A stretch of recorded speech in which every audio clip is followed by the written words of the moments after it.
Jewellery Hanamkonda ప్రారంభోత్సవ offer flat 20% VA December 14 నుండి 22 వరకు. నమస్కారం, వెల్కమ్ టు ఐ డ్రీమ్. ధర్మ మార్గం విత్ విజిత కార్యక్రమానికి స్వాగతం.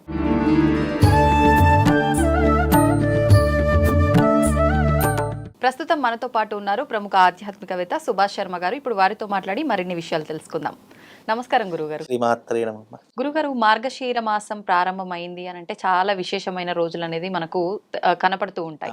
ముఖ్యంగా అందులో తీసుకుంటే భాను సప్తమి మార్గశీర మాసంలో చాలా ప్రత్యేకమైనదిగా జరుపుకుంటారు. ముఖ్యంగా భాను సప్తమి అనగానే సూర్య భగవానుని ఆరాధన ఏ రకంగా చేయాలి, అసలు ఎందుకు చేయాలి? తప్పకుండా తెలియజేస్తాను. ముందుగా ప్రేక్షకులందరికీ శ్రీమాత్రే నమః, శ్రీ గురుభ్యో నమః. ఓం సప్తాశ్వరతమారూఢం ప్రచండం కశ్యపాత్మజం శ్వేతపద్మధరం దేవం తం సూర్యం ప్రణమామ్యహం. ఇక్కడ సూర్యుడి ఆరాధన, నవగ్రహాలలో సూర్యుడు అధిపతిగా ఉంటాడు 9 నవగ్రహాలకు. ఒక్క సూర్యుడి యొక్క ఆరాధన చేస్తే నవగ్రహాలకు పూజ చేసినటువంటి పుణ్య ఫలితంతో పాటు సూర్యుడు ఆరోగ్యకారకుడు అని శాస్త్రం తెలియజేయడం జరిగింది. అంటే ఆరోగ్యం భాస్కరాదిత్యేత్ అని అన్నాను. అంటే మనకు ఈ సృష్టిలో కేవలం మనుషులకే కాదు, సమస్త చరాచర సృష్టి అందు ఏ జీవికైనా సరే ప్రాణవాయువు ప్రారంభమవుతుంది, ప్రాణవాయువు అంతమవుతుంది అనడానికి సాక్షిభూతము సూర్య భగవానుడు. ఈ రోజున ఉదయించింది అంటే మనకు డే ప్రారంభమవుతుంది, అస్తమించిందంటే మన జీవితంలో ఒక డే అంతమైపోయింది. అలా సూర్య భగవానుడు అనేటటువంటి వాడు ఆరోగ్యకారకుడు. సూర్యుడిని ఉపాసించడం వల్ల, సూర్య ఆరాధన చేయడం వల్ల మన జీవితంలో ఆయుష్ని పెంచుకునేటటువంటి అవకాశం, రోగాలను దూరం చేసుకునేటటువంటి అవకాశం. దీనికి శాస్త్రంలో సూర్యుడిని ఆరాధించడానికి సౌరయాగం అని చెప్పి ఒక అద్భుతమైనటువంటి యాగాన్ని గురించి మనకు వేదమూర్తులు అందించారు. అది మనకు సూర్య ఉపాసనలో చెప్పడం జరిగింది. అలాగే సూర్య పురాణంలో కూడా, అంటే ఆదిత్య హృదయంలో కూడా చెప్పడం జరిగింది. ఇది చాలా అరుదుగా చేస్తుంటారు. చాలా అరుదు. అసలు సౌరయాగం అనేటటువంటి చిన్న విషయం కాదు, అది చాలా ఖర్చుతో కూడుకున్న వ్యవహారము. అలాగే ఇది ఎవరు చేస్తారు అని అంటే, సౌరయాగము అంటే ఎలాంటి వారు చేయాలి అని అంటే గనక, ఒక మనిషి కొన ఊపిరితో కొట్టుకుంటున్నాడు, ఒక మనిషి ప్రాణంతో కొట్టుమిట్లాడి, అసలు డాక్టర్స్ కూడా మనకు చేతులు ఎత్తేసి ఇక మీరు ఇంటికి తీసుకువెళ్ళవచ్చు, మా చేతులు ఏమీ లేదు అనుకున్నటువంటి సమయాలలో లాస్ట్ స్టేజ్గా అలాంటి, అంటే అది ఎవరు, ముసలి వాళ్ళు, వయసు మీద మధ్యంతర వయసులో ఉండి అసలు ఏమాత్రం జీవితాన్ని చూడకుండా ఉన్నటువంటి వ్యక్తులు ఎవరైతే ఉంటారో వాళ్ళు ఏదో డిఫెక్ట్తోనో ఏదో ఒక ప్రాబ్లంతోనో ఫేస్ చేయడం జరుగుతుందో అలాంటి వారికి ఈ సౌరయాగం చేయడం ద్వారా నిజంగా ఆ సూర్యుడి యొక్క తేజస్సు అతనిలో ప్రవేశించి అతనిలో శక్తి చైతన్యాన్ని పెంచేటటువంటి అవకాశము ఈ సౌరయాగం ద్వారా కలుగుతుందండి. వేదమూర్తులు, ఋషులు ఎంతోమంది తమ తమ పురాణ గ్రంథాలలో రాయడం జరిగింది. అది నిజంగా ఒక అద్భుతమైనటువంటి మెరాకిల్స్ చేసేటటువంటి యాగం. అంటే నిజంగా ఈ మధ్య కాలంలో కూడా చాలా మంది ఆ యాగం కూడా చేశారు. సౌరయాగం అని చెప్పేసి విశిష్టమైనటువంటి యాగం. ఆ యాగము ద్వారా మనిషిలో ఉన్నటువంటి నెగిటివ్ ఎనర్జీని తీసేసి సౌరశక్తిని పెంచి ఆ మనిషి జీవితంలో ఆయుష్ని పెంచేటటువంటి విధానము, సూర్యుని యొక్క తేజస్సు అతనిలో ప్రవేశించేటటువంటి అవకాశము ఆ సౌరయాగం ద్వారా కలుగుతుంది. ఇది నమ్మినా నమ్మకపోయినా వాస్తవానికి ఇలాంటివి ఉన్నాయి. ఎగ్జాంపుల్గా చెప్తాను. ఒక పుట్టినటువంటి, ఇప్పుడంటే ఈ టెక్నాలజీ వచ్చేసింది, హాస్పిటల్స్ వచ్చేసాయి, కానీ ఈ హాస్పిటల్స్ టెక్నాలజీ రాకముందు పిల్లవాళ్ళకి జాండీస్ వచ్చేసేటువంటివి. అలాంటి సమయంలో మన పెద్దవాళ్ళు ఏం చెప్పేవారంటే, అమ్మ చిన్నపిల్లవాడిని సూర్యుడి కిరణాలు ఎప్పుడైతే ఉదయిస్తాయో ఆ సమయంలో అతని నువ్వు ఒడిలో పడుకోబెట్టి ఎండలో కూర్చోమ్మా అని చెప్తారు. అంటే పుట్టుకామర్లు వచ్చినప్పుడు ఆ జాండీస్ అంటూ ఉంటాము. అలాంటి సమయాల్లో ఆ పిల్లవాడిని టెర్రస్ మీద లేదా ఎండ ఎప్పుడైతే సూర్యుడి యొక్క మొట్టమొదటి కిరణాలు భూమి మీద ప్రసరింపజేస్తాయో దానికి 45 నిమిషాలు అత్యంతమైనటువంటి శక్తి ప్రపత్తులు ఆ కిరణాలకు ఉంటాయి. ఆ కిరణాలు ఆ పిల్లవాడి మీద పడ్డప్పుడు ఆ యొక్క కిరణాల ప్రభావం వల్ల అతనిలో ఉన్నటువంటి రోగశక్తి నశించిపోయి ప్రాణశక్తి పెరుగుతుందట. ఇది ఇప్పుడంటే ఈ గ్లాస్ లో పెడుతున్నారు. ఆ గ్లాస్ లో కూడా ఏంటంటే ఒక లైట్ వేసేసి ట్యూబ్ ఏదో బల్బ్ పెట్టేసేసి వేడిలో ఉంచుతున్నారు, అంతే, ఆర్టిఫిషియల్ గా ఉంచుతున్నారు. కానీ నిజానికి సౌరశక్తి అనేటటువంటిది మనిషిలో ఉన్నటువంటి ప్రాణశక్తిని పెంచేటటువంటిది. ఒక సౌరశక్తి, ఒక సూర్యుడి కిరణాలు పడితేనే ఒక పువ్వు పూస్తుంది. ఒక సూర్యుడి యొక్క తేజస్సు పడడం ద్వారా ఆకులు, కొమ్మలు, చెట్లు, చెగుర్లు అన్నీ కూడా ప్రాణశక్తిని పోసుకొని విరజిల్లుతాయి. అంటే సూర్యుడి యొక్క తేజస్సు అంత గొప్పనైనటువంటిది. అందుకే సూర్యుడి ఆరాధన ఎప్పుడైనా చేయాలి, ఏదైనా తిథిలో చేయాలి, ఏదైనా రోజు చేయాలంటే ఆదివారం సప్తమి వచ్చినప్పుడు దానిని భాను సప్తమి అంటారు. ఆదివారం కూడా కేటాయించింది సూర్య భగవానుడికి కాబట్టి ఈ 2 తిథివార నక్షత్ర ముహూర్త యోగ కరణాలు వచ్చాయి అంటే సూర్యుడిని ఆరాధించడం వల్ల మనకు ఆరోగ్య ప్రాప్తి కలుగుతుంది. మనిషి జీవితంలో అత్యంత ఐశ్వర్యవంతమైనటువంటిది ఆరోగ్యం. నీకు 1000 కోట్లున్నా ఆరోగ్యం కొనుక్కోలేవు. ఆర్టిఫిషియల్ గా కొనుక్కోగలుగుతావేమో కానీ శాశ్వతంగా కొనుక్కోలేవు. శాశ్వతంగా ఏదైనా కొనుక్కోవాలంటే అది కేవలము భగవత్ ఆరాధన వల్లనే సాధ్యపడుతుంది తప్ప ప్రపంచంలో దేనితో కూడా సాధ్యపడదు. అందుకే సూర్యుడిని ఆరాధించాలి అంటే అది భాను సప్తమి రోజున ఆరాధన చేయాలి. సూర్యుడికి ఉపవాసం ఉండడము, గోధుమలతో చేసినటువంటి నైవేద్యము, పిండి పదార్థాలు ఆ భగవంతుని అర్చించడము. అంటే చాలా మంది ఈ భాను సప్తమి వచ్చిందంటే ఇంట్లో రథం ముగ్గు వేసేసి ఆ రథం ముగ్గుకి పూజ చేసేటటువంటి వారు.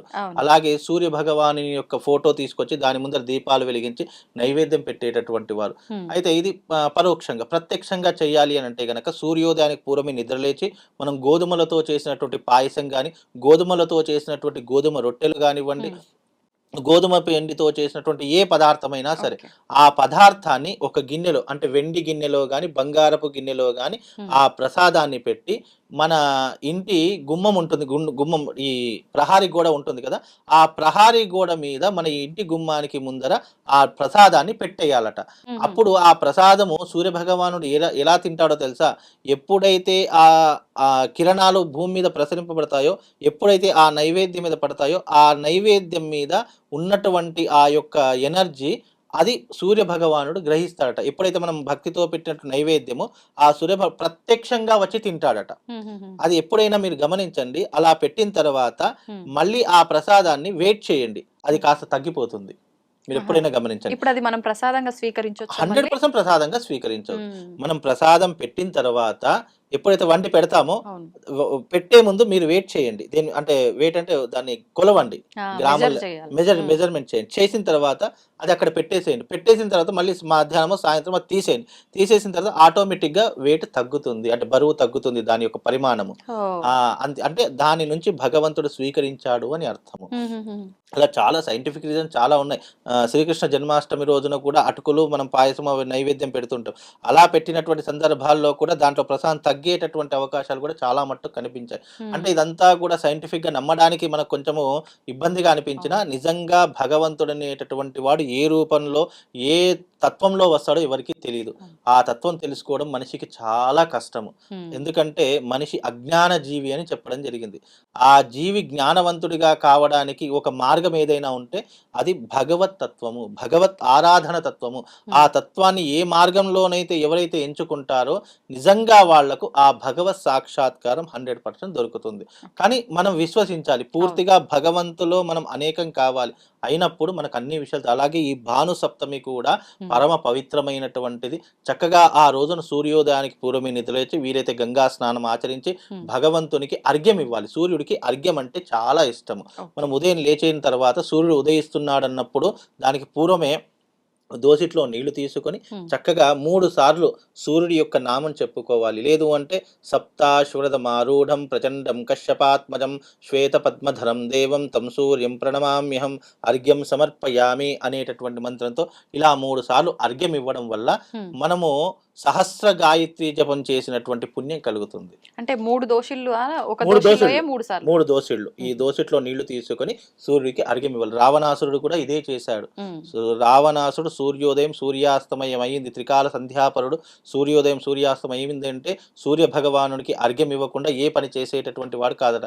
అందుకే అతడు రావణ బ్రహ్మగా, త్రిలోకాధిపతిగా, అలాగే ఎన్నో వేదములు శాస్త్రములు అవపోసిన పట్టినటువంటి ఒక మహాజ్ఞానిగా నిలిచాడు.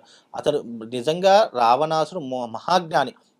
అతనికి మించినటువంటి జ్ఞానవంతుడు ఎవరూ లేదు. ఒక్కసారి రావణ సంహిత అనేటటువంటి గ్రంథం చదివితే రావణాసుడు ఎంత గొప్ప జ్ఞానో తెలుస్తుంది. ఎంత అతడు వైద్య శాస్త్రంలో నిపుణుడు, మంత్రశాస్త్రంలో నిపుణుడు, వేద శాస్త్రంలో నిపుణుడు, అలాగే సంగీత శాస్త్రంలో నిపుణుడు, అలాగే తంత్రశాస్త్రంలో తంత్రాధిపత్యంలో నిపుణుడు, అలాగే అతను జ్ఞానంలో నిపుణుడు. ఇలా ఒకటి కాదు రెండు కాదు, అనేకమైనటువంటి గొప్ప వాళ్ళలో రావణాసుడు ఒకడు వస్తాడు. చేసిన తప్పులు 1,00,000 ఉండవచ్చు, కానీ అతని జ్ఞానం ముందర నిజంగా ఎవరైనా బలాదురండి. అంత జ్ఞానవంతుడు రావణాసురుడు. నవగ్రహాలను సైతము తన కాళ్ళ దగ్గర పెట్టుకున్నటువంటి వాడు, తన కనుసైగ మీద నవగ్రహాలను శాసించేటటువంటి వాడు, ఏ గ్రహం ఎక్కడుండాలో ఆధిపత్యాన్ని చేసినటువంటి వాడు, అన్నీ చేశాడు. కానీ ఒక్క స్త్రీ తత్వంలో మాత్రం పోయినటువంటి వాడు. అందుకే మనిషికి ఎంత జ్ఞానం పెరిగినా, ఎంత డబ్బు పెరిగినా, ఎప్పుడైతే ఏదో ఒక చిన్న తప్పు చేసి మనిషి ప్రలోభపడతాడో ఆ తప్పుకి తప్పకుండా పశ్చాత్తాపం అనుభవిస్తాడు అని ఎగ్జాంపుల్గా తీసుకోవడానికి రావణాసురుడు అనేటటువంటి వాడు వచ్చాడు. రావణాసురుడు నిజంగా గంధర్వుడు, దేవుడు, అంటే విష్ణు వైకుంఠవాసుడైనటువంటి విష్ణులోకానికి ద్వారపాలకుడు. కానీ చేసినటువంటి చిన్న అహంకారం వల్ల భూలోకంలో అనేక రకములైనటువంటి ఈ రాక్షస జన్మను ఎత్తి మళ్ళీ వైకుంఠ ప్రాప్తి. ఇవన్నీ కూడా ఎందుకు జరుగుతాయి? లోక కళ్యాణం కోసం. ఒక జూదమాడితే ధర్మరాజు ఏమయ్యాడు, ఒక స్త్రీని కామించడం వల్ల రావణాసురుడు ఏమయ్యాడు, అలాగే ఒకరిని మోసం చేయడం వల్ల ఒక వ్యక్తి ఏమయ్యాడు, ఇవన్నీ తెలుసుకోవడానికి మనకు వేదములు, శాస్త్రములు, పురాణములు, ఇదిగో ఉదాహరణగా ఎగ్జాంపుల్గా చెప్తే తప్ప ఈ మానవ జాతి ఏది నమ్మదు ఎగ్జాంపుల్గా. కాబట్టి ఈ వీళ్ళందరూ కూడా మనకి ఎగ్జాంపుల్స్. అందుకే భానుసప్తమి అనేటటువంటిది కూడా అదే రకమైనటువంటి ఎగ్జాంపుల్. మన జీవితాన్ని కాపాడుకోవడానికి, మన ఆరోగ్యాన్ని రక్షించుకోవడానికి ఇదిగో ఈ భానుసప్తమి రోజున ఈ రకమైనటువంటి పద్ధతిని చేయాలి. ఏం లేదండి, ఒక ఫోటో పెట్టుకోండి, 2 దీపాలు వెలిగించండి, చక్కగా మనకు సూర్య భగవానికి ఇష్టమైనటువంటి పూలు ఎర్రటి పూలు, మందారపు పూలు అంటే చాలా ఇష్టం, ఆ మందారపు పూలతో అర్చన చేయండి. ఆరోగ్యం తప్పకుండా, అంటే అంతు చిక్కని వ్యాధైనా కూడా భానుసప్తమి రోజున సూర్యారాధన చేయడం వల్ల, సూర్య ఉపాసన చేయడం వల్ల తప్పకుండా వ్యాధులన్నీ కూడా నయమైపోయి సంపూర్ణమైనటువంటి ఆరోగ్యంగా జీవించడానికి సూర్య భగవాను అర్థించడము, అర్ఘ్యం వదలడము, సూర్యునికి నమస్కారం చేయడము, ఇవి శాస్త్రం నందు చెప్పినటువంటి అంశాలమ్మ.